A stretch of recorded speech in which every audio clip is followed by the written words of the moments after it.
Hello everyone, today's lesson is lesson 10, part 1. Addition facts, adding 0 and adding 1, identifying add-ins, sums, and the commutative property of addition. So here I have all these addition facts, okay? And today we're going to learn words mathematicians use when they talk about addition problems. So each of these numbers being added is called an addend. And then the answer we get is called the sum. All right. Now notice the word addend has the word add in it. So I know when I'm using an addend, I'm adding numbers. Okay. So let's go ahead and solve these problems. So 0 plus 0 is 0. 3 plus 0 is 3. 6 plus 0 is 6. 9 plus 0 is 9. 1 plus 0 is 1. 2 plus 0 is 2, 4 plus 0 is 4, 5 plus 0 is 5, 7 plus 0 is 7, and 8 plus 0 is 8. What did you notice about all these facts? Okay, what addend is the same in all of them? So you notice I'm adding all of these numbers by 0. What is the sum when we add 0 to a number? Well, it's always the number that I added it to. So 3 plus 0 equaled 3. This is called additive identity, okay? And additive identity says that when I add 0 to any number, it ends up being the same number, okay? All right. So let's look at this problem, or these ones, okay? So here are my 1 facts, and all I did is I changed the zeros to 1s, okay? So let's answer these problems as we go. So 0 plus 1 is 1. 1 plus 1 is 2. 2 plus 1 is 3. 3 plus 1 is 4. 4 plus 1 is 5. 5 plus 1 is 6. 6 plus 1 is 7. 7 plus 1 is 8. 8 plus 1 is 9. And 9 plus 1 is 10.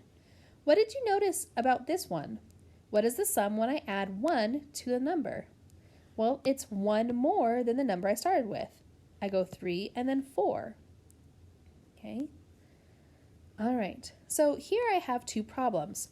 4 plus 1 equals 5 and 1 plus 4 equals 5.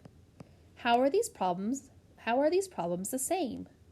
Well, if you look, they have the same addends. The only difference is that the addends are in a different order. Another thing that is the same is that the sum is the same both times. Okay. Mathematicians know that when the addends are the same, but in a different order, the sum will always be the same.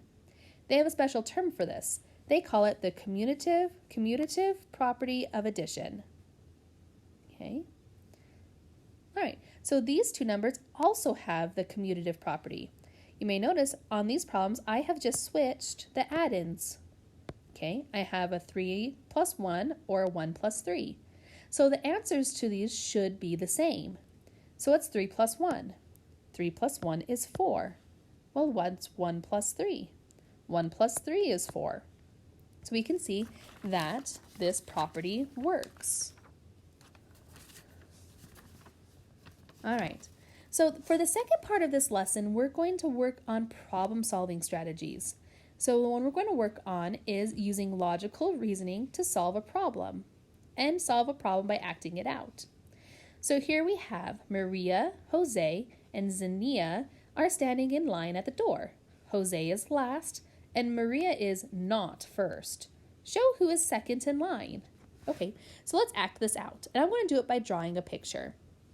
So we have Maria, Jose, and Zania, all right? So we're going to draw, here's my door. Okay. And I can see that Jose is last. So I know Jose is going to be the farthest away from the door. So here's Jose.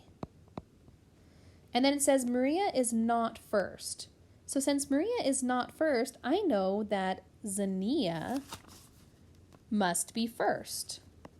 Okay, so we're going to put Zania right next to the door because she's first in line. So since I only have 3 people, that means Maria has to go here in the middle. All right. So it says show who's second in line. Well, the person who is second in line is Maria, because Zania is first, Maria is second, and Jose is last. All right. Okay, so we always want to double check, make sure we got it right. So we want to look, okay, so it says Jose is last. Do I have Jose last? Yes, I do. Maria is not first. Do I have Maria as not first? Yes, I do. And then I have to have Zania as first in line. So I drew my picture correct, so that means my answer is going to be correct. Okay, so you'll be doing something similar like this for your homework with another problem. So it really helps to draw a picture. Hey, and that's it for this lesson. Good luck on your homework.